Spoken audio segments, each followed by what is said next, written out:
हो. नमस्कार. हो. फेसबुकवर लाईव्ह होतो आपण. हो, येस. सर्व सावरकर प्रेमींना हार्दिक नमस्कार. आज आपल्या अंदमान पर्व व्याख्यानमालेचं हे तिसरं पुष्प आपण गुंफतोय.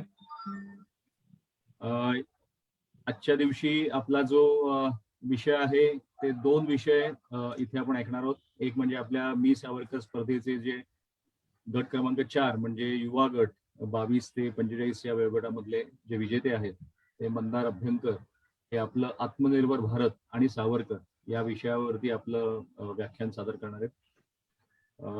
त्यानंतर जे आज ज्याला आपण म्हणू की आजचे व्याख्याते जे आहेत ते आहेत श्री अक्षय जोग. तर त्यांचं तथाकथित माफीपत्रे आक्षेप आणि वास्तव या विषयावरती सावरकरांचं अंदमान मधलं जे त्यांच्या माफीपत्र किंवा जे काही तथाकथित बोललं जातं त्या रिलेटेड जी कॉन्ट्रोवर्सी आहे त्याच्यावरती अक्षय जोगांचं विवेचन होईल. अशी आज दोन व्याख्यानं आपण आजच्या कार्यक्रमामध्ये ऐकणार आहोत. सुरुवात करण्याआधी एक छोटासा मुद्दा सांगतो कारण आज तो खूप रिलेव्हंट आहे. ज्यावेळेला 1947-48 साली इस्रायलला नवीन आपली भूमी परत मिळाली, त्यांनी इस्रायल राज्य स्थापन केलं जूननी, त्यावेळेला जगामधले पहिले नेते ज्यांनी इस्रायलला अभिनंदनपर संदेश पाठवला आणि त्यांना मान्यता मिळावी असं आवाहन संपूर्ण जगाला केलं ते दुसरे तिसरे कोणी नसून स्वातंत्र्यवीर विनायक दामोदर सावरकर होते. आणि याची नोंद इस्रायलनी त्यांच्या सदनामध्ये संसद सदनामध्ये घेतली होती. तर हे एक अत्यंत महत्वाचा विषय आहे कारण आज सुद्धा इस्रायल हा भारताचा अत्यंत जवळचा मित्र आहे आणि दहशतवादाविरुद्धच्या लढाईमध्ये इस्रायल हा कायम पुढे असतो आणि भारताला सर्वोपरी मदत करण्यास तयार असतो. आज आपण सुद्धा आजच्या ह्या व्याख्यानमालेच्या निमित्ताने आपल्या सर्वांच्या शुभेच्छा इस्रायलला द्याव्यात आणि त्यांचा आज जे दहशतवादाविरुद्ध लढा तिथे चालू आहे त्याला सुद्धा बळ मिळावं आणि भारत हा कायम इस्रायल बरोबर राहील याची त्यांनी नक्कीच खात्री बाळगावी. मी आता मंदारजी अभ्यंकरांना विनंती करतो की त्यांनी आत्मनिर्भर भारत आणि सावरकर या विषयावरचं आपलं धन्यवाद रणजित सर. आणि पहिल्यांदा मी सर्व श्रोत्यांचं स्वागत करतो. या अंदमान पर्वामध्ये मला माझं जे स्पर्धेचं भाषण आहे ते सादर करण्याची संधी दिली याबद्दल संयोजकांचे आभार मानतो. मी युवा गटातून या स्पर्धेत सहभागी झालेलो होतो आणि माझ्या भाषणाचा विषय होता आत्मनिर्भर भारत आणि सावरकर. त्यावरच आज मी आपल्याशी संवाद साधणार आहे. स्वातंत्र्यवीर सावरकर, क्रांतीवीर सावरकर, हिंदुत्व या संकल्पनेचे उद्गाते, हिंदू महासभेचे शीर्षस्थ नेते सावरकर. सावरकरांच्या या व्यक्तिमत्वाचे विविध पैलू, त्यांच्या जीवनातील सामाजिक आणि राजकीय चळवळी, घडामोडी या आपण ऐकलेल्या असतात, वाचलेल्या असतात. आपापल्या कुवतीप्रमाणे त्यावर आपण विश्लेषण करून सावरकरांची भलीबुरी प्रतिमा आपल्या मनामध्ये तयार केली. पण सावरकरांच्या बहुआयामी व्यक्तित्वाचा एक अत्यंत महत्वाचा पैलू हा कायम दुर्लक्षिला जातो आणि आजचा जो आपला संवादाचा विषय आहे त्या अनुषंगानं मला तो अत्यंत महत्वाचा वाटतो. तो म्हणजे समाज सुधारक, विज्ञाननिष्ठ सावरकर, भविष्याच्या बदलाची नांदी अचूक टिपणारे आणि भारतीय समाजमनात उठा, जागे व्हा असे सांगणारे भविष्यवेधी सावरकर. आत्मनिर्भर भारत, बलाढ्य बलशाही राष्ट्र कसं निर्माण होईल, त्यासाठी काय केलं पाहिजे याचा विचार आपण येणाऱ्या संवादामध्ये करणारच आहोत. पण तो करत असताना, त्याची सुरुवात करत असताना काही मूलभूत प्रश्न हे आपण एकमेकाला विचारले पाहिजेत. त्या प्रश्नांची उत्तरं घेण्याचा प्रयत्न केला पाहिजे. आपण कोण आहोत, आपला इतिहास काय, आपण कुठून आलो, त्या इतिहासाचं अवलोकन आपण कसं करतो आणि अवलोकन केल्यानंतर त्यातून जे काही आपल्याला गवसतं त्या गवसलेल्या गोष्टींची मार्गदर्शक तत्वे म्हणून भविष्यातील घडामोडींसाठी आपण कसा वापर करून घेतो. या सर्व प्रश्नांचा धांदोळा घ्यायचा जर आपण विचार केला आणि आजच्या राजकीय आणि सामाजिक वातावरणामध्ये तो प्रयत्न जर आपण केला तर आपल्या पदरी निराशा येते.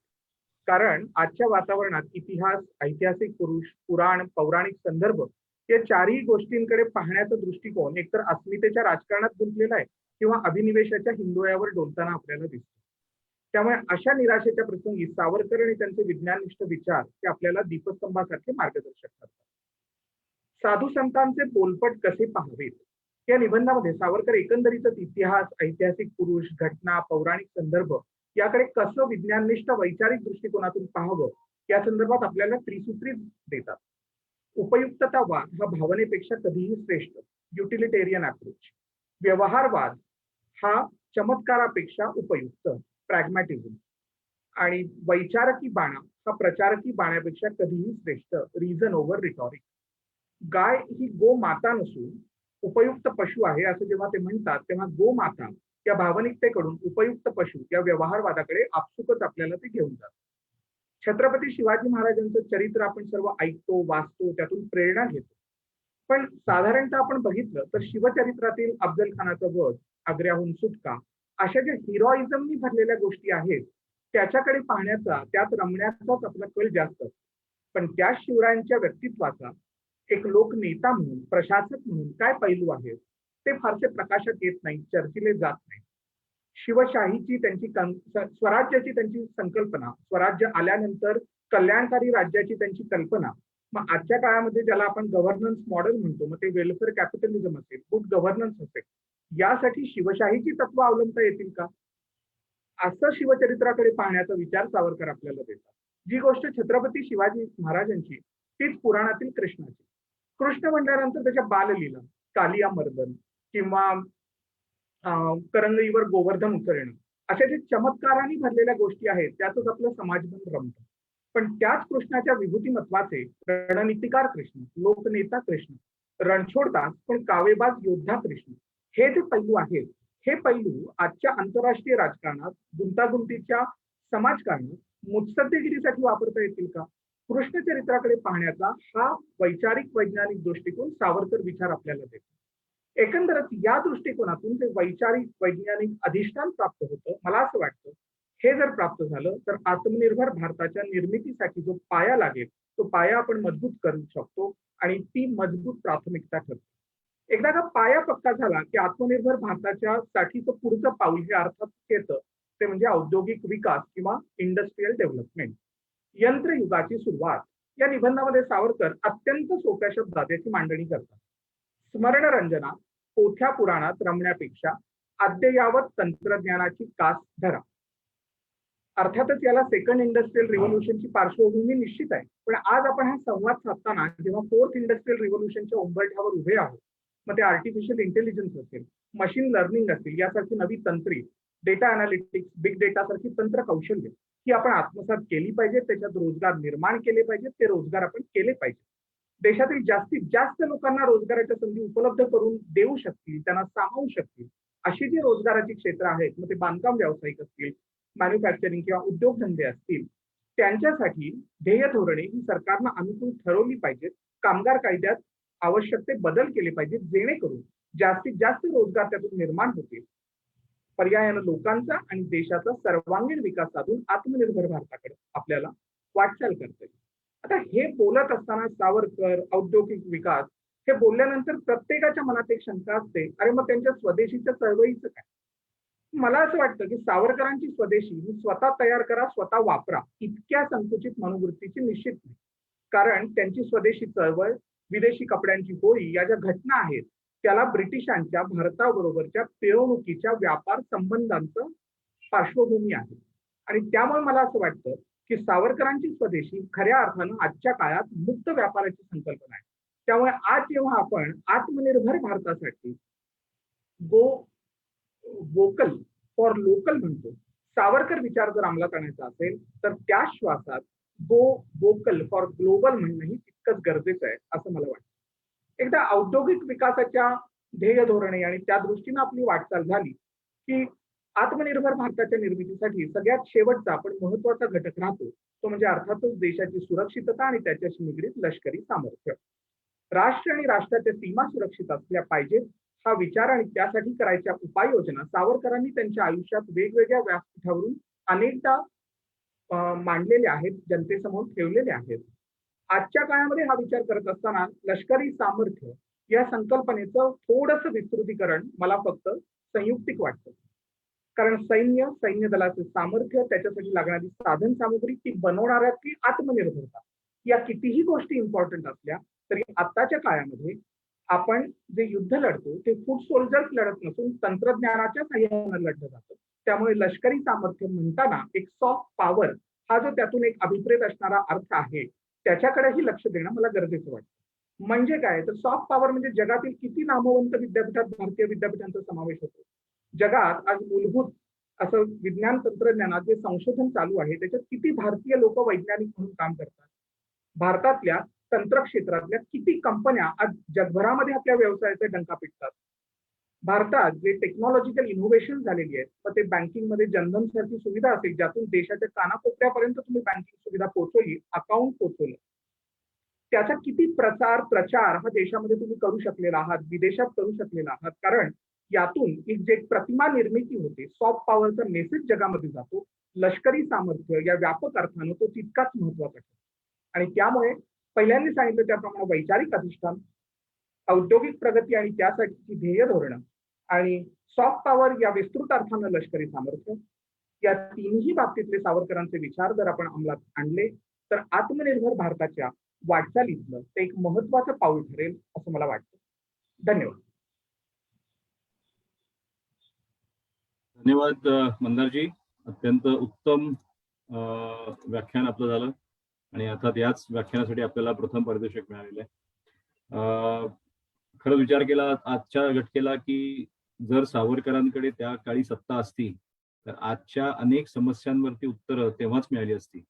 पण आज आपण जे आत्मनिर्भर किंवा असे जे विषय वापरतो, शब्द वापरतो आणि त्यासाठी प्रयत्न करतो, कदाचित 1947 सालापासूनच आपण त्या विषयासाठी प्रयत्न सुरू केले असते आणि आज भारत सुद्धा इस्रायल सारखा किंवा अमेरिकेसारखा जगामधलं एक औद्योगिक महाशक्ती आज होऊ शकली असती. अर्थात बेटर लेट दॅन नेव्हर. आता तरी आपल्याला जाग आली, आपण करतो. सावरकर म्हणायचंच की माझे विचार पटेपर्यंत खूप वर्ष लागतील आणि त्याचा तो प्रत्यय अनेकदा येत असतो. सावरकरांच्या विचारांवरती, त्यांच्या साहित्यावरती बोलण्याला मी काही अथॉरिटी नाही. अक्षयजी इथे आहेत. अक्षयजी जोग हे अत्यंत अभ्यासू असं एक व्यक्तिमत्व आहे. अक्षयजी तसं पाहायला गेलं तर भौतिकरित्या इलेक्ट्रॉनिक्स इंजिनियर आहेत. त्याच्यात त्यांचा व्यवसाय, त्यांचे काही काम चालू असतं. पण त्याचबरोबर सावरकरांच्या विचारांचे अत्यंत गाढे अभ्यासक, संशोधक, लेखक आणि व्याख्याते म्हणून ते प्रसिद्ध आहेत. नुकतंच त्यांचं स्वातंत्र्यवीर सावरकर आक्षेप आणि वास्तव हे पुस्तक प्रकाशित 2 वर्षापूर्वीच झालं आणि त्याची इतकी त्याला यश मिळालं की गेल्या 2 वर्षात त्याच्या 10 आवृत्त्या प्रकाशित झाल्या आणि गुजराती, इंग्रजी आणि हिंदीमध्ये सुद्धा ते अनुवादन झालं. त्याचबरोबर savarkar.org या वेबसाईटचे ते कार्यात सहभागी असतात. विश्वसंवाद केंद्राच्या पश्चिम महाराष्ट्र प्रांताच्या कार्यकारिणीवर ते काम करतात. त्याचबरोबर अनेक वृत्तपत्र, ब्लॉग्स, वेबसाईट्स, चॅनेल्स साठी ते लिहित असतात, बोलत असतात. आणि आता आगामी काळात त्यांचं एक नवीन पुस्तक ते येऊ घातलंय, Veer Savarkar the social revolutionary. English मधलं हे पुस्तक आहे आणि आम्हाला अर्थातच सर्वांना आतुरतेने आम्ही वाट पाहतोय कधी ते पुस्तक येईल. त्या अगोदर आज अक्षयजी इथे आहेत. अक्षयजींचा आजचा विषय आहे तथाकथित माफीपत्रे, वास्तव, आक्षेप आणि वास्तव. तर अक्षयजींना मी विनंती करतो की त्यांनी आता आपलं व्याख्यान सुरू करावं. नमस्कार. प्रथमतः मी सावरकर व्हॉट्सअप स्पर्धा सर्व आयोजक, सहआयोजक सर्वांचे आभार या उत्तम संकल्पनेबद्दल आणि सर्व विजेत्यांचेही सगळ्यांना त्यांनाही शुभेच्छा. त्यांनी सुंदर व्याख्यानं केलेली आहेत त्यामध्ये आणि मी परीक्षक म्हणून काही याच्यामध्ये ऐकले, त्यामुळे मलाही त्याची माहिती आहे की खूप छान व्याख्यानं झाली, खूप छान स्पर्धा झालेली आहे. आजचा विषय आहे तथाकथित माफीपत्रे किंवा क्षमापत्रे, आक्षेप आणि वास्तव. इंग्रजीमध्ये उच्चार करताना बरेचसे लोक याचा मर्सी पिटिशन असा उल्लेख करतात, पण खरं तर वैचारिक किंवा अकॅडमिकली जे म्हटलं तर त्याचा खरा शब्द आहे इंग्रजी मधला, तो आहे अमनेस्टी पिटिशन. अमनेस्टी आणि मर्सी पिटिशन मध्ये लिगली किंवा बघता तर त्याच्यामध्ये खूप दोन्हीमध्ये अंतर आहे. मर्सी पिटिशनचा अर्थ वेगळा आणि अमनेस्टी पिटिशनचा अर्थ वेगळा असतो. अमनेस्टी पिटिशन ही त्यावेळेला ब्रिटिशांच्या तेव्हाच्या कायद्यानुसार सगळ्या राजबंदीबानांना, सगळ्या कॉलनीजमध्ये ब्रिटिशांच्या जे राजबंदीबान होते त्यांना ती ब्रिटिशांकडनं दिलेली अशी अमनेस्टी पिटिशन करायची किंवा अमनेस्टी त्यांनी ती स्कीम सुरू केली होती, किंवा कुठलाही पंचम जॉर्ज किंवा कुठलाही राजा कुठल्या सत्तेवरती आला किंवा कोणाचा काही राजपुत्र जन्म झाला, राजकन्या जन्माला आली, तर त्यानिमित्त एक आनंद सोहळा म्हणून ते त्यावेळेस विविध राजबंद्यांना किंवा विविध कैद्यांना ते शिक्षेमध्ये सूट द्यायचे, सवलत द्यायचे, किंवा त्यांना अमनेस्टीच्या नावाखाली त्यांची शिक्षाही माफ करायचे. तर त्यावेळेला त्याचा मूळ पार्श्वभूमी अमनेस्टीची अशी आहे. आणि म्हणून तेव्हा ब्रिटिश कायद्यानुसार सावरकरांचा ब्रिटिश कायद्याचा खूप अगदी गाढा अभ्यास होता. कारण स्वतः सावरकर लंडनमध्ये जाऊन त्यांनी बॅरिस्टरीचा अभ्यास केलेला होता. पण स्वातंत्र्य चळवळीमध्ये भाग घेतल्यामुळे त्यांना बॅरिस्टरीची पदवी फक्त दिलेली नव्हती ऑफिशियली, पण त्यांचा ते सगळा कायदा कळून पेलेले होते सावरकर. त्यामुळे त्यांना माहिती होतं की अंदमानमध्ये तिकडच्या राजबंदीवानांना अशी एक लेजिटिमेट राईट आहे की तुम्ही अशा प्रकारची अमनेस्टी पिटिशन पाठवू शकता. तो त्यांचा अधिकार होता. ते काही कुठली स्पेशल प्रिव्हिलेज म्हणून सावरकरांना फक्त दिलेलं नव्हतं. त्या आधीच्या त्यानंतरच्या सगळ्या राजबंदीवानांना हे प्रिव्हिलेज त्यांना सगळ्यांना अवेलेबल होतं, आणि सगळ्यांनी त्याचा उपयोग, ज्यांना शक्य आहे, ज्यांना ते पटलं, त्या सगळ्यांनी याचा उपयोग करून घेतलेला आहे. तर सावरकरांनी माफी मागितली का, हा पहिला आपण मूळ मुद्दा विचार केला तर याच्यामध्ये दोन गट दिसतात. एका गटाचं म्हणणं असतं, जो विरोधकांचा गट असतो, की सावरकर हे माफीवीरच आहेत, ते काही स्वातंत्र्यवीर वगैरे नाहीये, त्यांनी माफी मागितलेलीच आहे. दुसरा गट आहे तो सावरकर भक्त अनुयायांचा आहे, त्यांचं म्हणे सावरकरांनी अशी माफी काही मागितलीच नाही, त्यांनी अशी काही पत्र पाठवलेलीच नाहीये, तुम्ही सगळे खोटं बोलताय, असा एक गट असतो. ही दोन टोकाची आपल्याला कधी कधी लोकांची मतं आपल्याला दिसून येतात, आणि त्यामुळे खरे अभ्यासक जे आहेत, की ज्यांना खरंच सावरकर जाणून घ्यायची इच्छा आहे, त्यांचा फार गोंधळ उडतो. नक्की त्यांनी माफी मागितली का न मागितली. ह्याच्याकरता बाकी मला असं वाटतं की इतर कोणी काय लिहिलंय किंवा इतर कोणी काय सावरकरांच्या बद्दल म्हटलंय, एखादा सावरकर भक्त अनुयायी विरोधक काय म्हणतोय, याच्यापेक्षा स्वतः स्वातंत्र्यवीर सावरकर काय म्हणतायत हे आपल्याला एक प्रायमरी सोर्स म्हणून, प्राथमिक पुरावा म्हणून आपल्या समोर उपलब्ध असताना बाकी कुठे जायची काही गरज नाही. त्यातला प्राथमिक पुरावा कुठला आहे, तर सावरकरांनी त्यांची माझी जन्मठेप हे त्यांचं अंदमानमधल्या आणि त्याच्यानंतरच्या 3 वर्षानंतरच्या पुढच्या त्यांच्या कारावासातल्या सगळ्या पूर्ण आयुष्याबंदी जीवनावरचं त्यांनी लिहिलेली त्यांची आत्मकथा किंवा आत्मचरित्र जे आहे, मराठी, हिंदी, इंग्रजी अशा विविध भाषेत ते उपलब्ध आहे. ते आपण वाचलं तर आपल्याला दिसून येईल की स्वतः सावरकरांनी ते हयात असताना ते प्रकाशित केलेलं होतं. त्याच्यामध्ये नंतर कोणी काही ऍडिशन वगैरे केलेली नाहीये.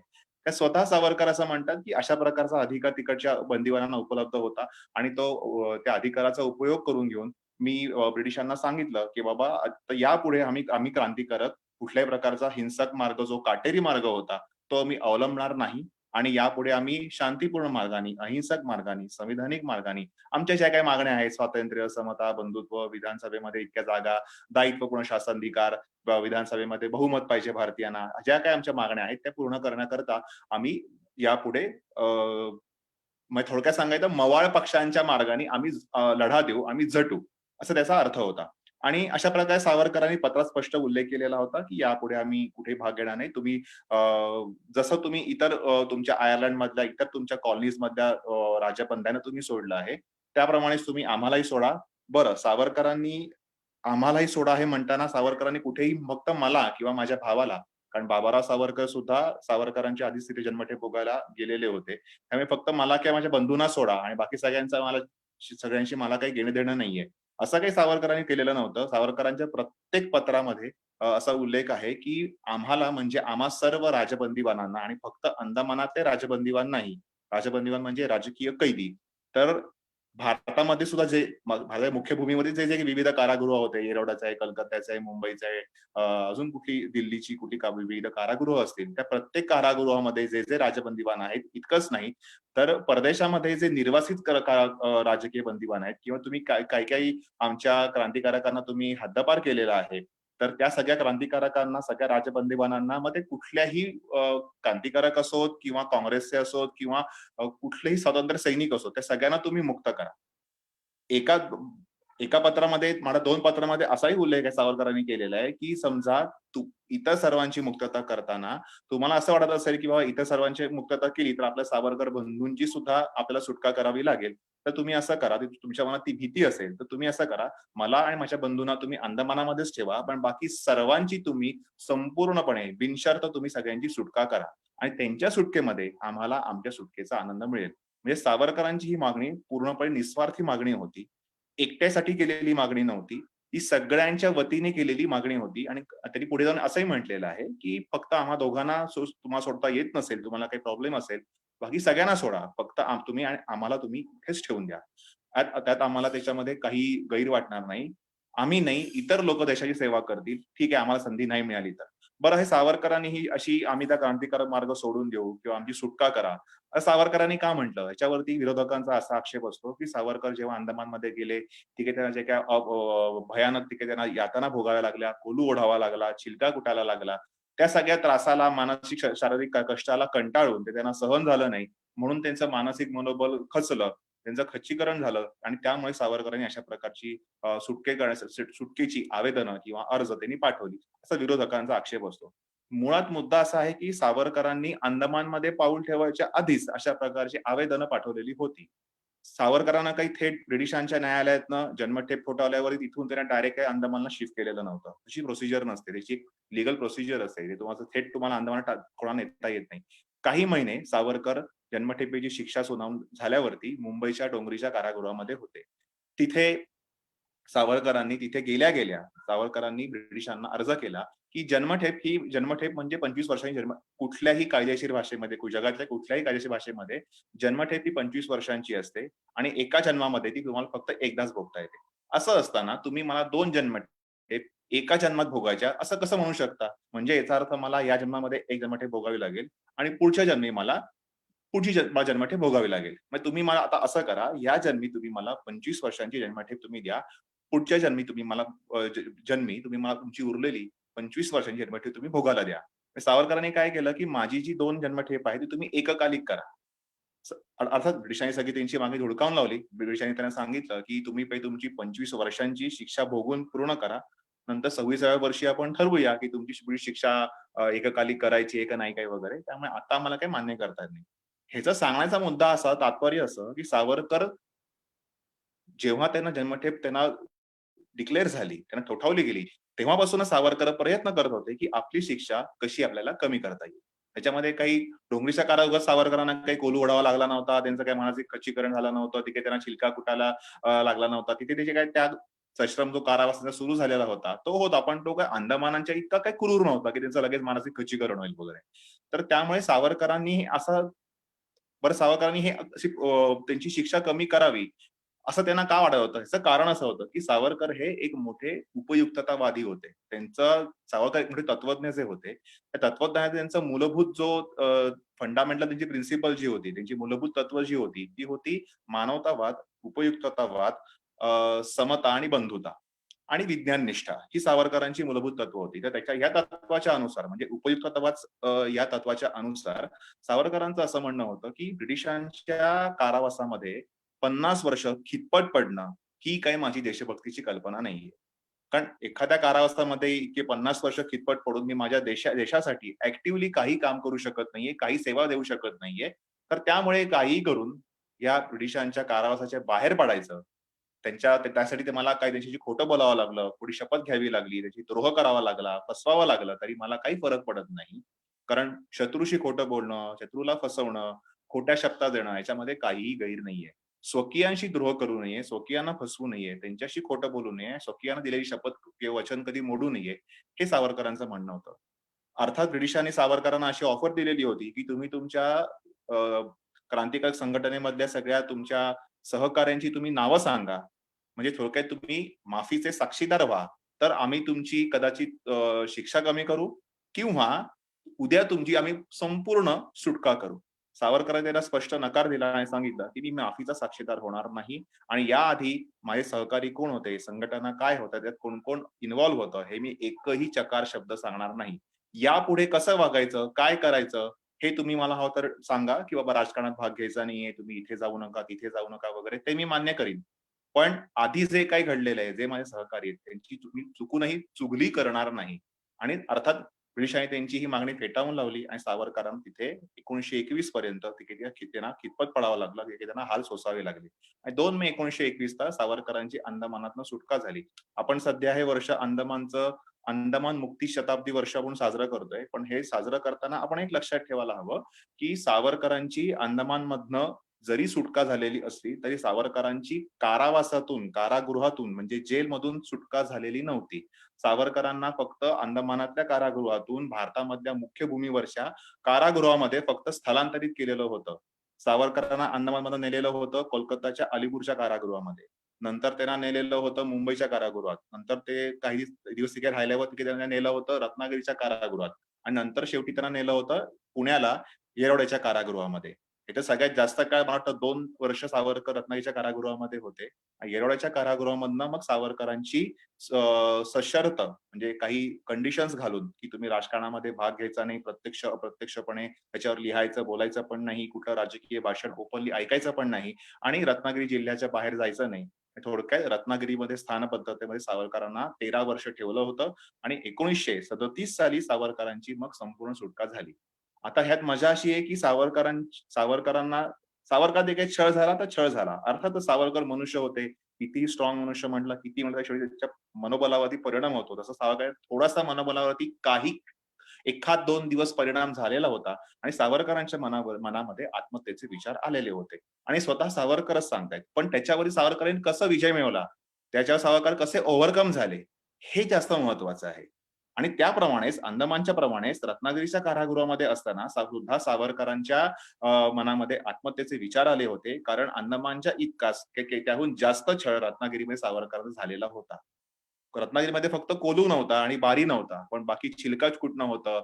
रत्नागिरीमध्ये शेवटची 2-3 वर्ष म्हणजे बारी जेव्हा निवृत्त झाला होता आणि जेव्हा तो अंदमान त्याच्या घरी निघाला होता, त्यानंतर दुसरा जेलर आलेला होता आणि खूप गदारोळ माजलेला होता की अंदमानमध्ये विविध कैद्यांचे खूप छळ वगैरे होत आहेत. त्यामुळे मग नंतर काही प्रमाणात त्यांना काही सवलती मिळालेल्या होत्या. त्या म्हणजे अशा होत्या की तुम्हाला दूध मिळेल फक्त प्यायला, तुम्हाला कोठडीमध्ये किंवा थोड्या वेळ बाहेर तिकडच्या व्हरांड्यामध्ये तुम्हाला फेऱ्या मारायच्या म्हणजे व्यायाम म्हणून फेऱ्या मारायची तुम्हाला एक अनुमती असेल. सहकाऱ्यांबरोबर तुम्ही काही थोडाफार बोलू शकता किंवा तुम्हाला कोलूमधनं काही सवलत मिळेल, पण तुम्हाला चिलका मात्र कुटावाच लागेल आणि थोडंफार जरा बरं त्यांना आधी कदान्न किंवा कच्चं अन्न मिळायचं. त्यामुळे त्यात थोडंसं जरा बरं शिजवलेलं अन्न मिळू लागलं. पण ही सगळी सवलत रत्नागिरीच्या कारागृहात गेल्यावर सगळी काढून घेण्यात आली. म्हणजे त्यांना कुठेही परत दूध मिळत नव्हतं, फेऱ्या मारायला परवानगी नव्हती, वाईट अन्न मिळायचं. बरं अंदमानच्याहून रत्नागिरीमधली कोठडी खूप छोटी होती. पुन्हा परत अंधार कोठडी आली, लेखनावरती मर्यादा आल्या आणि नंतर मग तिथे पण त्यांना काही नंतर शेवटी त्यांना काही लेखन साहित्य मिळालं, त्यांना अनुमती मिळाली. तिथेच सावरकरांनी त्यांचा तो महान ग्रंथ आहे 1923 साली तो लिहिला, हिंदुत्व आणि नंतर त्यांनी तो बाहेर स्मगल केला. त्यांनी बाहेर प्रकाशन केलं त्याचं. आता त्यात नाव सावरकरांचं नव्हतं, कारण तेव्हा सावरकर कारागृहामध्ये होते म्हणून. तर सांगायचा मुद्दा ह्याच्यामध्ये असा आहे की सावरकरांची या सगळ्या छळातनं सुटका झालेली होती 1924 साली, 1921 साली नाही. आता एखाद्या व्यक्तीचं खरंच इतकं मनोबल समजा खचलं असतं, तर त्या व्यक्तीनी कमला किंवा सप्तर्षी सारखं इतकं महान काव्य म्हणजे खरं कमला काव्य हे त्यांना जसं कालच्या व्याख्यानामध्ये सुशील जत्रेने सांगितलं की तो पानिपत त्यांना महाकाव्य रचायचा होता, त्याचा तो एक भाग होता कमला काव्य. त्यामुळे कमला सारखं एक मोठं महाकाव्य सावरकरांनी रचलं असतं का, लिहिलं असतं का, ते अशा प्रकारे ते बाहेर जाऊन नंतर प्रकाशित केलं असतं का. ज्या व्यक्तीचं मनोबल खचलेलं आहे ती व्यक्ती एकतर निराशेतनं एखादी किंवा स्वप्नरंजनातनं एखादी काही काव्य वगैरे रचेल, पण कमलासारखं ऐतिहासिक किंवा थोडंसं शृंगारी काव्य सावरकरांनी कसं रचलं असतं. म्हणजे ह्यातून हे दिसतं की सावरकरांचं मनोबल काही खचलेलं वगैरे नव्हतं. ते त्यांनी त्यांचं मनोबल राखलं होतं आणि सावरकरांच्या सावरकरांचं ते अफाट वाचन होतं.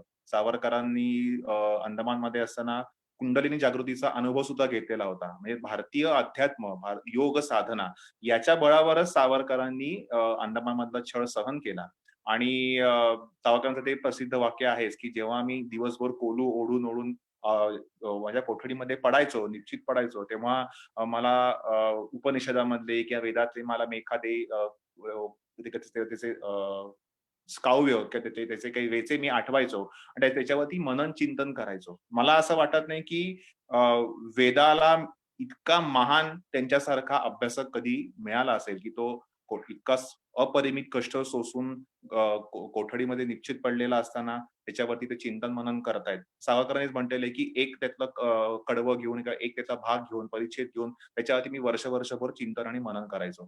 तर या हिंदू संस्कृती किंवा हिंदू अध्यात्म किंवा हे जे आपले महान ग्रंथ आहेत आपल्या दिलेल्या पूर्वजांनी, त्याच्या योग साधना जी आपण देणगी दिलेली आहे आज जगाला, या जगाने पण ती मान्य केलेली आहे. त्याच्या बळावर सावरकरांनी सगळा तो छळ सोसला. बरं ही माफी पत्र जे आपण आपला जो मूळ विषय आहे, माफी पत्र पाठवताना म्हणजे जी तथाकथित माफी पत्र त्याला आपण म्हणू शकतो. ती काही माफी पत्र ॲज सच नव्हती. तथाकथित माफी पत्र त्याला म्हणता येईल. तर ती फक्त सावरकरांनी पाठवलेली होती का फक्त? तर नाहीये. सावरकरांच्या सोबत त्यांचे इतर सहबंदीवान होते. त्यांचं नाव बारिंद्र कुमार घोष, जे अरविंद घोष, योगी अरविंद यांचे ते सख्खे भाऊ होते. ते सचिंद्रनाथ सन्याल यांनी सुद्धा अशाच प्रकारची तथाकथित माफी पत्र पाठवली होती. ब्रिटिशांनी त्यांची सुटका केली, पण सावरकर बंधूंची सुटका केली नाही. कारण त्यांना माहिती होतं, की हे दोघे बंधू क्रांतिकारकांचे मुकुटमणी आहेत, मास्टर माइंड आहेत आणि म्हणून त्यांच्या किल्ल्यावरती डी आणि डेंजरस नावाचा त्यांनी साईन त्यांना दिलेलं होतं. सन्यालांचं तर त्यांनी आत्मकथेमध्ये म्हटलेलं आहे, की ज्या प्रकारची आवेदनं मी पाठवली होती, तशीच आवेदनं सावरकरांनी पाठवलेली होती. पण सावरकरांची सुटका झाली नाही, पण आमची सुटका झाली. नंतर सल्लानांनी आणि बांद्रे कुमार घोष यांनी सावरकर सल्ल्यानुसार त्या पत्रावरती त्या करारपत्रावर सही केली. ते बाहेर पडले आणि त्या दोघांनी नंतर परत स्वातंत्र्य संग्रामामध्ये त्यांनी सहभाग घेतलेला होता. सावरकरांची हीच भूमिका होती, की तुम्ही अशा प्रकारच्या तथाकथित त्या माफी पत्रावरती किंवा करारपत्रावर तुम्ही स्वाक्षरी करा. इथून बाहेर पडा. बाहेर पडल्यानंतर दिलेली शपथ तुम्ही मोडा आणि परत तुम्ही स्वातंत्र्य संग्रामामध्ये भाग घ्या. सावरकरांनी पण तेच केलं. त्यांच्या जे काही कंडिशन्स होत्या त्यांनी ते सगळ्या त्या मान्य केल्या पण नंतर जेव्हा ते रत्नागिरीमध्ये होते, त्या सावरकरांनी छुप्या पद्धतीने विविध त्यांच्या सहकाऱ्यांना, क्रांतिकारकांना त्यांनी प्रेरणा दिली. उदाहरणार्थ बडी चव्हाण ते होते त्यांचे सहकारी. त्यांनी लॅमिंग्टन रोड धोबी घाटावरती एका इंग्रज अधिकाऱ्यावरती त्यांनी गोळीबार केला होता. किंवा वासुदेव बळवंत गोगटे ज्यांना आपण हॉटसन गोगटे म्हणून ओळखतो. त्यांनी सुद्धा हॉटसनवरती त्यांनी हल्ला केला होता. नंतर त्यांना पुढे शिक्षा झालेली होती. या सगळ्यांनी तर स्पष्ट म्हटलेलंच आहे, की आम्हाला क्रांतिकार्याची प्रेरणा रत्नागिरीमध्ये असताना स्वातंत्र्यवीर सावरकरांनीच दिलेली होती. तर सावरकरांनी अशा प्रकारची ही पत्र पाठवली. ह्याच्या मागे फक्त काही अंदमान मधले खूप छळ होता किंवा अंदमान मधले जन्मठेपेचे जे कैदी होते त्यांनीच पाठवली असं काही नाहीये. जे क्रांतिकारक होते ज्यांना ब्रिटिश न्यायालयाने त्यांना फाशी शिक्षा ठोठावलेली होती. त्या क्रांतिकारकांनी सुद्धा अशाच प्रकारची अगदी सेम अशाच प्रकारची तथाकथित माफी पत्र ज्याला आपण म्हणू शकतो तशी त्यांनी पत्र पाठवलेली होती. उदाहरणार्थ काकोरी गटामध्ये ज्या 4 क्रांतिकारकांना ब्रिटिश न्यायालयाने फाशीची शिक्षा ठोठावलेली होती ते म्हणजे रामप्रसाद बिस्मिल, रोशन सिंग, लाहिरी आणि अशफुल्ला खान. ह्याच्यामधल्या रामप्रसाद बिस्मिल यांनी त्यांच्या आत्मकथेमध्ये जशी भगतसिंगांची जेल डायरी आहे तशीच या रामप्रसाद बिस्मिल यांची सुद्धा कारावासामध्ये त्यांनी लिहिलेली एक जेल डायरी होती. डायरीपेक्षा आपण आत्मकथा म्हणू शकतो. ती हिंदीमध्ये आहे उपलब्ध. तर ती नंतर मग ती प्रकाशित करण्यात आली. त्यात स्पष्टपणे बिस्मिल असे म्हणतात, की हो मी कनिष्ठ ब्रिटिश अधिकारी, वरिष्ठ ब्रिटिश अधिकारी, व्हॉइसरॉय अशा प्रकारे जवळजवळ 5 ते 8 अधिकाऱ्यांना अशी मी पत्र पाठवलेली होती, आवेदनं पाठवलेली होती, की तुम्ही माझी फाशीची शिक्षा तुम्ही रद्द करा, मला जन्मठेप तुम्ही द्या किंवा माझी पूर्णपणे सुटका करा. मी आधी क्रांतिकार्यामध्ये भाग घेतला होता आणि आता यापुढे मी क्रांतिकार्याच्या या हिंसक मार्गावरती अवलंब करणार नाही आणि यापुढे मी आता संविधानिक मार्गाने मी या माझ्या मागण्यासाठी झटेन, मी सत्याग्रहाच्या मार्गाने झटेन मी आता किंवा जो मवाळ पक्षाचा जो मार्ग आहे त्या मार्गाने मी ती झटेन. पण तुम्ही आम्हा चौघांची तुम्ही सुटका करा. तुम्ही आमची फाशीची शिक्षा तुम्ही रद्द करा अशी स्पष्ट स्वतः बिस्मिलांनी त्यांच्या आत्मकथेमध्ये उल्लेख केलेला आहे. लाहिरीनी पण त्यांना एक पत्र पाठवलं होतं त्यांच्या घरच्यांना. त्यात त्यांनी म्हटलेले की अशा प्रकारची आवेदनं आम्ही पाठवलेली होती, पण ती आता फेटाळलेली गेली आहेत. ठीक आहे, आम्हाला त्याचं काही दुःख नाहीये. आता आम्ही फाशीला सामोरं जायला तयार आहोत. त्यामुळे ही आवेदनं पाठवणं हे एक प्रकारचा तो ट्रेंडच होता. तो कुठल्याही तेव्हाच्या राजकीय बंदिवानाचा तो एक हक्क होता. याच्यामध्ये कुठल्याही प्रकारे काही गैर नव्हतं किंवा असंही नाही की कुठल्या संशोधकांनी आज दिल्लीच्या आर्काइव्हमध्ये किंवा लंडनच्या आर्काइव्हमध्ये जाऊन संशोधन करून ही माफीपत्र शोधून काढलीत वगैरे असं काहीही नाहीये. स्वतः स्वातंत्र्यवीर सावरकर, बाजिंद्र कुमार घोष, सचिंद्रनाथ सन्याल, रामप्रसाद बिस्मिल यांनी त्यांच्या स्वतःच्या आत्मकथेमध्ये या सगळ्याचा स्पष्ट उल्लेख केलेला आहे. सावरकरांच्या अनुयायांनी सुद्धा चरित्रकारांनी सुद्धा या सगळ्याचा उल्लेख केलेला आहे. इतकंच नाही तर भारत सरकारने source material for history of freedom movement in India हे 3 खंड प्रकाशित केलेले आहे. त्याच्या दुसऱ्या खंडामध्ये सावरकरांवरती एक स्वतंत्र प्रकरण आहे. त्या प्रकरणामध्ये दिनांकानुसार सावरकरांनी कधी कधी कुठलं काय काय आवेदन पाठवलं आणि त्याच्यावरती ब्रिटिश सरकारचं काय उत्तर आलं हे दिलेलं आहे. जवळपास अशी 10 आवेदनं सावरकरांनी ब्रिटिशांना पाठवलेली होती.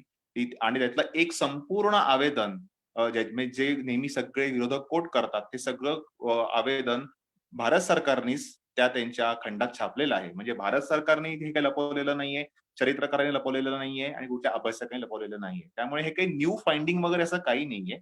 हे स्वतः सावरकरच त्यांच्या आत्मकथेमध्ये सांगतायत की हो अशा प्रकारची आम्ही पत्र पाठवलेली होती, ह्याच्यात काही गैर नाहीये. सावरकरांनी याच्यात उदाहरण दिलेलं होतं श्रीकृष्णाचं. सावरकरांचं म्हणणं होतं की आपण भगवान श्रीकृष्णाला काय म्हणतो तर रणछोडदास म्हणतो, की तो मुलुक मैदान किंवा रण सोडून पळून गेला वगैरे असं म्हणतो. पण ते करण्यामागे त्याची एक युद्धनीतिकार, रणनीतिकार म्हणून त्याची भूमिका होती की आपल्यापेक्षा शत्रूची जास्त हानी व्हावी. समजा आपली हानी होणार असेल तर ती आपली हानी कमीत व्हावी याच्याकरता कधी कधी आपल्याला माघार घ्यावी लागते.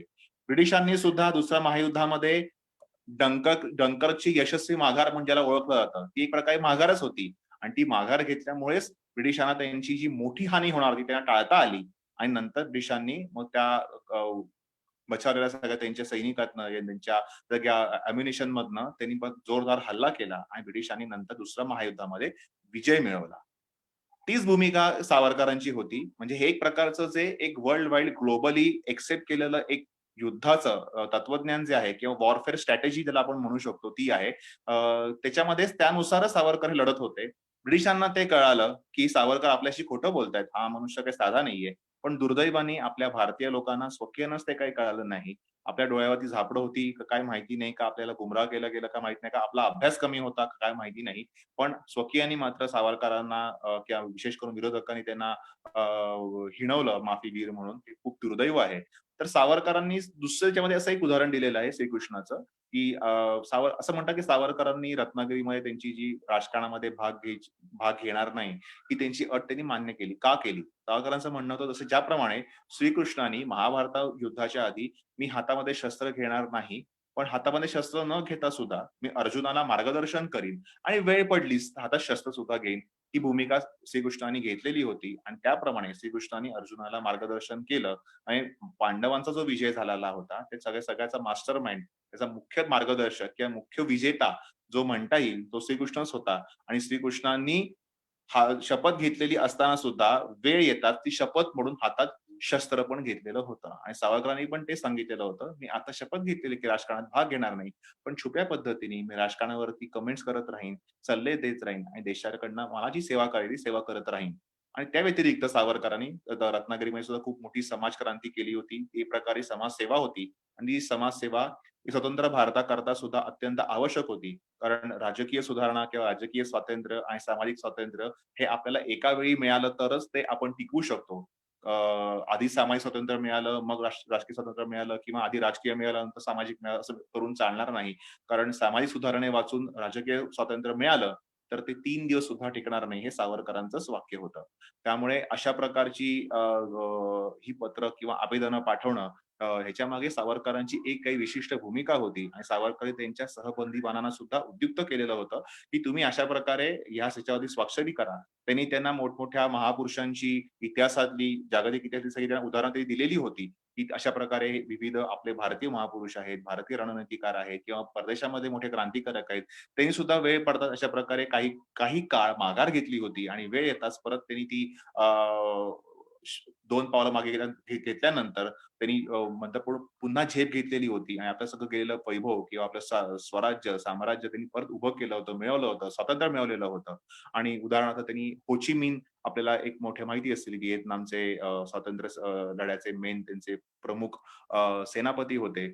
त्यांनी सुद्धा अशाच प्रकारे जेव्हा त्यांच्या सरकारने त्यांना त्यांच्या ज्या राज्यकर्त्यांनी त्यांना आत टाकलेलं होतं त्यांनी सुद्धा अशाच प्रकारे सावरकरांसारखंच माफीपत्र पाठवलेलं होतं. आणि त्यांची जी काही संघटना तिकडे होती त्या संघटनेच्या विरुद्ध अँटीची संघटना स्थापन करण्यात आली होती. त्या संघटनेकरता मी कार्य करीन अशा प्रकारचं त्यांनी पत्र पाठवलेलं होतं. आणि त्या बेसिसवर त्यांची सुटका झालेली होती. ती सुटका करून घेतली आणि नंतर त्यांना जे हवं होतं ते त्यांनीच ते केलं. आणि नंतर आता पुढचा आपल्याला इतिहास माहिती आहे की व्हिएतनामला च्या स्वातंत्र्यामध्ये त्यांचा किती मोठा हात आहे. त्यांचे ते सेनापती ठरले होचिमिन. त्यामुळे होचिमिन आणि अशी बरीचशी सावरकरांच्या समोर उदाहरणं होती. त्या सगळ्यांची उदाहरणं डोळ्यासमोर ठेवून सावरकरांनी त्यांचा हा त्यांची स्ट्रॅटेजी त्यांनी आखलेली होती. त्याच्यामागे कुठल्याही प्रकारे शरणागती किंवा मनोबल खचलं म्हणून सावरकरांनी काही असं केलेलं नव्हतं आणि ते ब्रिटिशांनाही माहिती होतं. बरं, सावरकरांनी फक्त माफी पत्र पाठवणं हा त्यांचा एकमेव सुटकेचा काही मार्ग नव्हता. सावरकरांनी विविध मार्ग अवलंबलेले होते. मार्सेली सारखं किंवा अगदी आपण जे एखाद्या पिक्चरमध्ये बघतो की एखादं जेल तोडून पळणं वगैरे, ते काही अंदमानमध्ये शक्य नव्हतं. कारण अंदमानच्या जो जेल होता तो प्रचंड मोठा होता. तिथून बाहेर पडणं शक्य नव्हतं. म्हणजे भूमीच्या मार्गे बाहेर पडणं तर अशक्यच होतं. समुद्र मार्गे बाहेर पडणं तर त्याच्याहून अशक्य होतं. कारण ते समुद्रामध्ये खूप मगरी, सुसरी वगैरे होत्या. भूमीमार्गे बाहेर पडलं तरी सुद्धा तिथे बाहेर गेल्यावरती तिकडे जे काही राहणारे वनवासी वगैरे होते, त्यातले काही नरभक्षक होते, असं सुद्धा सावरकरांनीच लिहून ठेवलेलं आहे. त्यांना एकमेकांची भाषा एकमेकांना भाषा करणं शक्य नव्हतं आणि तिथून भारताच्या भूमीवरती पोहोचणं हे काही जमीन मार्गाने अशक्य गोष्ट होती. त्यामुळे तिथून भूमी मार्गे किंवा सागरी मार्गे सुटका करून घेणं वैयक्तिकरित्या ही अशक्य गोष्ट होती. म्हणून मग सावरकरांनी काय केलं, की सावरकरांचे सहकारी जे युरोपमध्ये होते, त्यांचे अभिनव भारत मधले किंवा फ्री इंडिया सोसायटी मधले, त्यांनी एक प्लॅन आखून सावरकरांच्या सुटकेसाठी जर्मनीशी हातमिळवणी करून, म्हणजे पहिल्या महायुद्धाच्या दरम्यान जेव्हा जर्मनी ब्रिटिश यांचं युद्ध सुरू होतं, महायुद्ध, तर विविध बाकी पण देश होते. तर त्याच्यामध्ये जर्मन जी युद्धनौका आपण नेहमी ऐकून असतो की एमडेन, ती खरंच त्यांनी पाठवलेली होती जर्मनीने. त्यांचा हेतू होता की सेल्युलर कारागृहावरती हल्ला करायचा आणि तिकडे सगळ्या राजकीय बंदिवानांना ते मुक्त करायचं, युरोपमध्ये घेऊन यायचं. आणि त्याप्रमाणे त्यांनी वर्कआउट केलं. ते चेन्नईमध्ये आले. तिकडच्या चेन्नईवर त्यांनी खूप, तिकडच्या बंदरावर त्यांनी मोठा हल्ला केला, बॉम्ब हल्ला केला. ते कोलकात्याच्या सागरामध्ये पण गेले होते. अंदमानच्या आसपास पण ते घुटमळते अशाही अफवा उठल्या होत्या आणि लवकरच ते आता सेल्युलर कारागृहावरती हल्ला करतील अशी अवई उठली होती. पण दुर्दैवाने नंतर काही घटना घडल्यामुळे त्यांना कलकत्त्याच्या पुढे अंदमानच्या सागरावरती येऊन त्यांना त्यांचा जो प्लॅन होता तो वर्कआउट करता आला नाही. बरं, ह्या गोष्टीची नोंद तिकडचा जो ब्रिटिशांचा अधिकारी होता, जो त्यांच्याकडे कारागृहाच्या वरती जी त्यांनी एक काही कमिशन नेमलेलं होतं, म्हणजे चौकशी समिती नेमलेली होती. त्या कमिशनचा तो प्रमुख होता. त्याचं नाव होतं रेजिनॅल्ड क्रॅडॉक.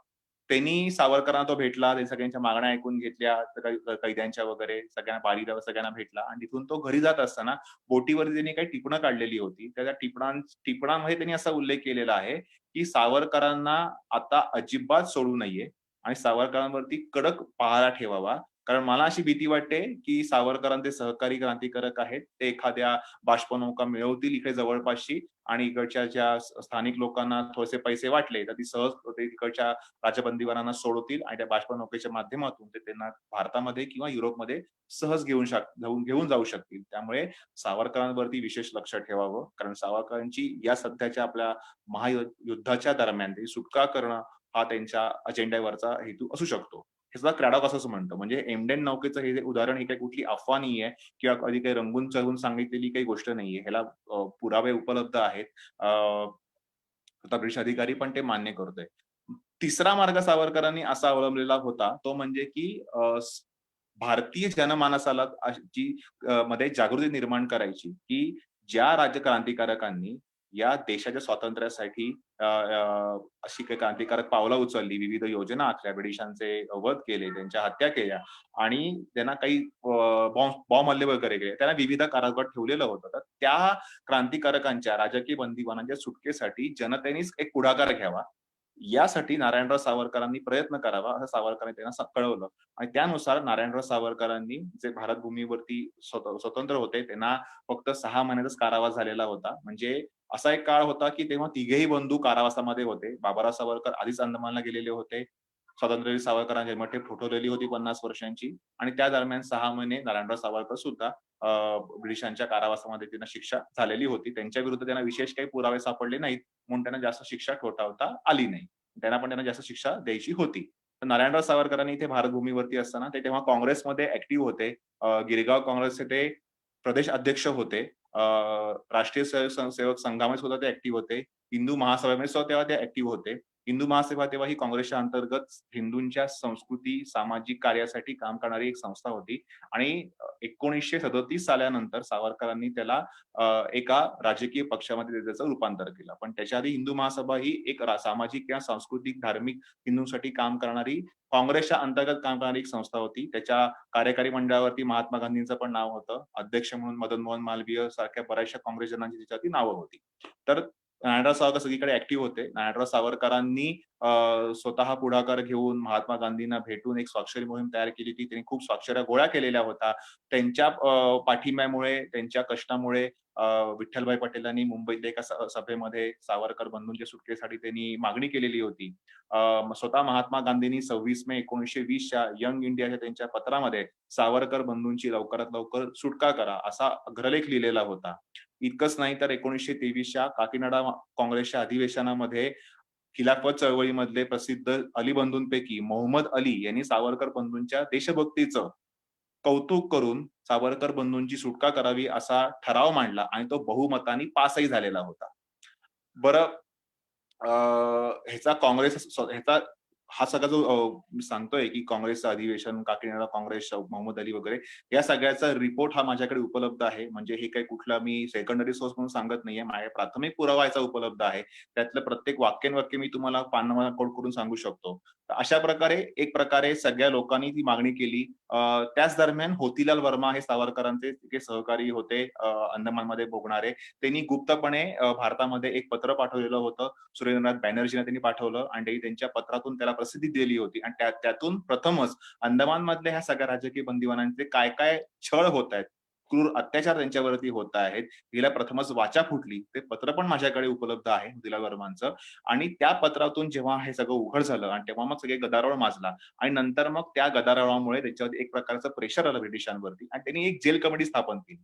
ती जेल कमिटी 1919 साली स्थापन झाल्यानंतर त्यांनी अंदमानमध्ये त्यांनी सगळ्याचा सर्व्हे केला, एकूण पाहणी केली, काही चर्चा केली काही लोकांशी आणि मग त्यांनी त्यांचा रिपोर्ट सादर केला. त्यांनी सांगितलं की अंदमानचा जो कारागृह आहे तिथे फक्त तुम्ही जे खूपच भयानक कैदी आहेत तिथे त्यांना ठेवा आणि लवकरात लवकर हा कारागृह तुम्हाला कसा बंद करता येईल हे तुम्ही बघा, कारण इकडचं हवामान खूपच रोगट आहे. तर त्यामुळे लवकरात लवकर इकडच्या बंदिवानांना तुम्ही स्थलांतरित करा भारताच्या मुख्य भूमीवरच्या कारागृहामध्ये. आणि ह्याच्यामध्ये सगळ्यात शेवटी नंबर लागला सावरकर बंधूंचा.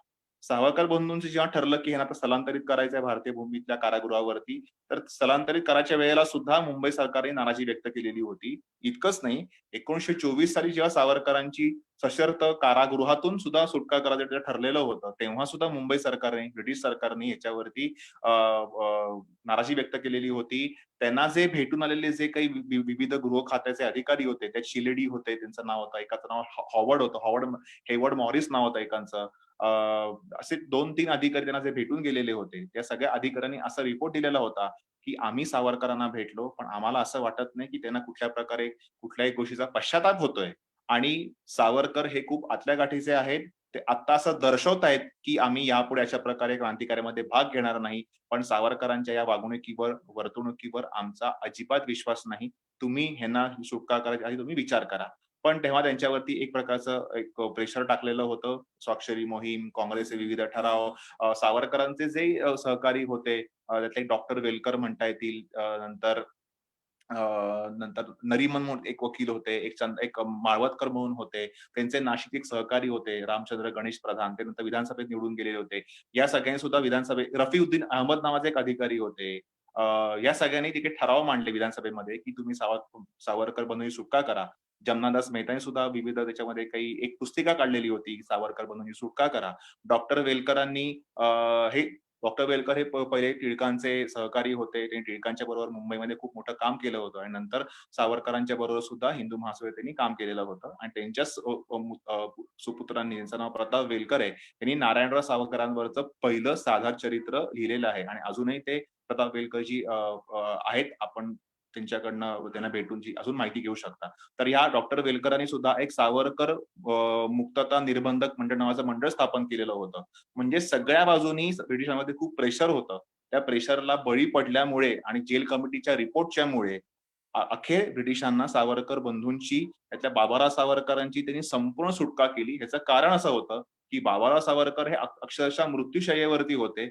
डॉक्टरांनी रिपोर्ट दिलेले होते की हा मनुष्य जास्तीत जास्त 1 महिना जगू शकेल, त्याच्यावर हा मनुष्य जगणार नाही. त्यामुळे बाबाराव सावरकर समजा कारागृहामध्येच त्यांचं काही बरं वाईट झालं असतं तर ब्रिटिशांना अजून त्यांच्यावर प्रेशर वाढलं असतं आणि त्यांना स्वातंत्र्यवीर सावरकर त्यांना सुटका करावी लागली असती आणि इतरही बऱ्याचशा त्यांना प्रॉब्लेम्स त्यांना फेस करावं लागलं असतं. ते टाळण्यासाठी त्यांनी काय केलं, त्यांनी बाबाराव सावरकरांची जे ऑलरेडी मृत्यूशय्येवरती होते त्याची त्यांनी पूर्ण सुटका केली. पण सावरकरांचं सुदैव आणि ब्रिटिश सरकारचं दुर्दैव असं की नंतर नारायणराव सावरकर आणि त्यांच्या पत्नी हरिदिनी किंवा नंतरच्या शांताबाई सावरकर यांनी त्यांची अतिशय उत्तम प्रकारे काळजी घेतली. त्यांची खूप छान त्यांनी शुश्रूषा केली आणि त्यातून बाबाराव सावरकर पूर्ण बरे झाले आणि नंतर त्यांनी राजकारणामध्ये परत भाग घेतला. त्यांनी क्रांतिकार्य सुरू ठेवलं. नंतर त्यांनी ते राजगुरूंना ते भेटले. त्यांनी त्यांच्या विविध संघटना स्थापन केल्या. त्यांनी साहित्य निर्माण केलं, लेखन केलं खूप ह्याच्यावरती खूप छान छान हिंदू राष्ट्रदर्शन, पूर्वी, आता, पुढे वगैरे त्यांनी जवळजवळ 7 ते 8 पुस्तकं त्यांनी लिहिली आहेत त्या विषयावरची. आणि फक्त ते स्वातंत्र्यवीर सावरकरांची संपूर्ण सुटका न करता त्यांनी त्यांना स्थानाबद्ध करून ठेवलं. तर सावरकरांची आवेदनांना किंवा त्यांच्या तथाकथित माफीपत्रांना बळी पडून किंवा ती मान्य करून की ती खरी मानून किंवा महात्मा गांधींचा जो अहिंसक मार्ग जो तेव्हा होता किंवा तेव्हा ती त्यांची मिठा सत्याग्रह चळवळ सुरू होतं किंवा असहकार आंदोलन सुरू होतं, तिथून लोकांचं किंवा महात्मा गांधींचा जोर कमी करण्यासाठी सावरकरांना त्यांनी मुक्त केलेलं नव्हतं. म्हणजे विरोधकांचा असा आक्षेप आहे की महात्मा गांधींच्या ज्या प्रकारे तेव्हा एक त्यांना अपील मिळालेलं होतं, खूप मोठ्या प्रमाणात जनसमूह त्यांच्या मागे होता, तर त्यांचा तो जोर कमी करण्यासाठी त्यांनी म्हणे सावरकरांची मुक्तता केली की जेणेकरून ते सावरकर अँटी गांधीच होते, ते अजून गांधींच्या विरुद्ध बडबडतील वगैरे असं त्यांना वाटलेलं होतं. पण तसं काही घडलं नाही, कारण स्वतः महात्मा गांधी सावरकरांना रत्नागिरी भेटायला आले. त्यांनी त्यांच्या देशभक्तीचं कौतुक केलं आणि त्यांची खूप चांगली चर्चा पण झाली. अर्थात त्यांचे मतभेद होतेच, त्यांचे राजकीय मतभेद होतेच, हे दोघांनीही मान्य केलेले आहेत. पण त्यांचे काही वैयक्तिक मतभेद नव्हते. त्यांचा वैयक्तिक स्नेह चांगला होता, शेवटपर्यंत होता आणि दोघांच्या प्रकृतीबद्दल त्यांनी वेळोवेळी पत्रव्यवहार करून काळजी व्यक्त केलेली आहे. तर म्हणजे महात्मा गांधींच्या चा जोर कमी करण्यासाठी सावरकर बंधूंची सुटका झालेली नव्हती. कारण मुळात सावरकरांना राजकारणामध्ये प्रवेश करायला अनुमतीच नव्हती. त्यामुळे त्यांनी कुठल्याही प्रकारे महात्मा गांधींवरती किंवा त्यांचा जोर कमी करायचा प्रश्न उपस्थित होत नव्हता. त्यामुळे त्यांच्या ह्याला काही अर्थ नाहीये. बरं, काही जणांचा असाही आक्षेप आहे की सावरकरांनी तिथे जे काही अन्य सत्याग्रह केले किंवा संप वगैरे केले इतर राजकीय बंदिवानांनी, तिथेही त्यांनी काही कुठल्या प्रकारे काही सहभाग घेतला नाही. सावरकर तिथे पण खूप सौम्य होते, मवाळ झाले होते, ब्रिटिशांना कायम सहकार्य करायचे. तर त्यांच्या कुठल्याही दाव्याला विरोधकांच्या काही अर्थ नाहीये. कारण सावरकर तिकडच्या सगळ्या अन्न सत्याग्रहामध्ये, संपामध्ये वेळोवेळी सहभाग घेतलेला आहे. फक्त सावरकरांचं इतकंच म्हणणं होतं की मी काही जे पत्र व्यवहार केलेला आहे, सावरकरांना फक्त वर्षामधनं एकच पत्र पाठवायला परवानगी होती आणि त्याचं उत्तर फक्त त्यांना यायचं. तर अशा संपाची अशी एक वेळ आलेली होती की समजा संपात त्यांनी सहभाग घेतला असता, तो मला वाटतं 3रा संप होता. त्याच्यात त्यांनी सहभाग घेतला, ती अशी वेळ होती. सावरकर म्हणाले की मी एक महत्त्वपूर्ण उत्तराची वाट बघतोय. माझा सावरकर बंधूंची सुटका आणि अंदमानातल्या सगळ्या बंदिवानांचे जे छळ होत आहेत, याच्यावरती ब्रिटिशांच्या संसदेमध्ये काही ब्रिटिशांच्या खासदार आमदारांनी आवाज उठवलेला होता. त्याच्यावरचं नक्की त्याच्या पुढे काय घडलं, त्यांची देखील चर्चा काय झाली, ह्याचं उत्तर माझा भाऊ मला त्या पत्रातनं पाठवणार आहे. तर ते पत्र मला एकदा घरी येऊन मला अंदमानमध्ये मिळालं. ते मिळाल्यानंतरच मी तुमच्या संपामध्ये सहभाग घेईन आणि नंतर जेव्हा सावरकरांना ते पत्र मिळालं, अर्थात ते ब्रिटिशांनी त्यांना मिळू दिलं नाही. पण त्यांचे जे काही तिकडचे थोडेसे त्यांना सावरकरांना सहकार्य करणारे त्यांचे जे काही 2-3 तिकडे अधिकारी होते, त्यांनी त्यांना गुप्तपणे वार्ता कळवली की हो, तुमच्याबद्दल जे त्यांनी उल्लेख केलेले आहेत, त्याची तुम्हाला आम्ही माहिती देतो आणि त्यांच्या या 2-3 उल्लेखामुळेच तुम्हाला हे पत्र मिळू शकणार नाहीये. मग ते उत्तर मिळाल्यानंतर सावरकरांनी 3ऱ्या संपामध्ये पूर्णपणे सहभाग घेतला. आणि अन्न सत्याग्रह करणं ह्याचा सावरकरांना कधीच पाठिंबा नव्हता. कारण सावरकरांचं म्हणणं असं होतं की आपल्याला हौतात्म्यापेक्षा शत्रूची जास्तीत जास्त हानी करून विजय मिळवणं हे आपलं लक्ष असायला हवं. पण तरीही सावरकरांनी एका अन्न सत्याग्रहामध्ये नाईलाजास्तव भाग घेतलेला होता. पण त्यांचं कायमच असं म्हणणं असायचं होतं की अन्न सत्याग्रहाने काही आपल्याला आपलं उद्दिष्ट साध्य होणार नाहीये. तर त्यामुळे तिथे काही गट होतेच अंदमानमध्ये सुद्धा की त्यांचे एकमेकांशी काही पटत नव्हतं, त्यांचे वादविवाद होते, त्याचा सगळ्याचा उल्लेख सावरकर यांच्या ह्याच्यामध्ये केलेला आहे. पण तिथे बहुतांश व्यक्ती क्रांतिकारक हे सावरकरांच्या आणि जे त्यांच्या विरोधी होते त्यांनाही सावरकरांच्या देशभक्तीबद्दल आदर होता. तर सावरकरांची जेव्हा ते काही स्ट्रॅटेजी होत्या त्या त्यांना पटत नव्हत्या आणि त्या त्यांना पटत नव्हत्या हे सावरकरांना कौतुक होतं. त्यांचं म्हणणं की अरे इतक्या हालापेष्टा होऊनही तुम्ही माझी स्ट्रॅटेजी मान्य नका, तुम्हाला हालापेष्टा तुम्ही आनंदाने स्वीकार करत असाल तर आपल्या भारताचं भविष्य आहे ते नक्कीच खूप चांगलं उज्ज्वल आहे. आणि अशा प्रकारे या स्वातंत्र्य सावरकरांनी त्यांचं ही स्ट्रॅटेजी तिथे सुरू ठेवली आणि त्याला ते काही फारसं यश आलं नाही त्यांच्या या आवेदन पत्रांच्या त्याच्या स्ट्रॅटेजीला. पण त्याची जी मगाशी मी उल्लेख केला की त्यांच्या भावाच्या मार्फत त्यांनी ती काही स्ट्रॅटेजी सुरू केलेली होती की स्वाक्षरी मोहीम सुरू करणं, विविध काँग्रेस किंवा विविध राजकीय पक्षांच्या नेत्यांच्या मार्फत विधानसभेमध्ये त्यांच्यावरती प्रेशर आणणं, ही त्यांची स्ट्रॅटेजी नक्कीच वर्कआउट झाली आणि त्यामुळेच आणि अर्थात त्यावेळची जी परिस्थिती होती अंदमान मधली किंवा महायुद्धानंतरच्या आफ्टर फर्स्ट वर्ल्ड वॉरची परिस्थिती जी होती, या सगळ्याचा एकत्रित परिणाम होऊन अखेर मग सावरकर बंधूंची 1924 साली बाबाराव सावरकरांची संपूर्ण आणि स्वातंत्र्यवीर सावरकरांची सशर्त अशी त्यांनी सुटका केली आणि नंतर 1937 ला सावरकरांची संपूर्ण सुटका झाली आणि त्यांना राजकारणामध्ये यायची अनुमती मिळाली.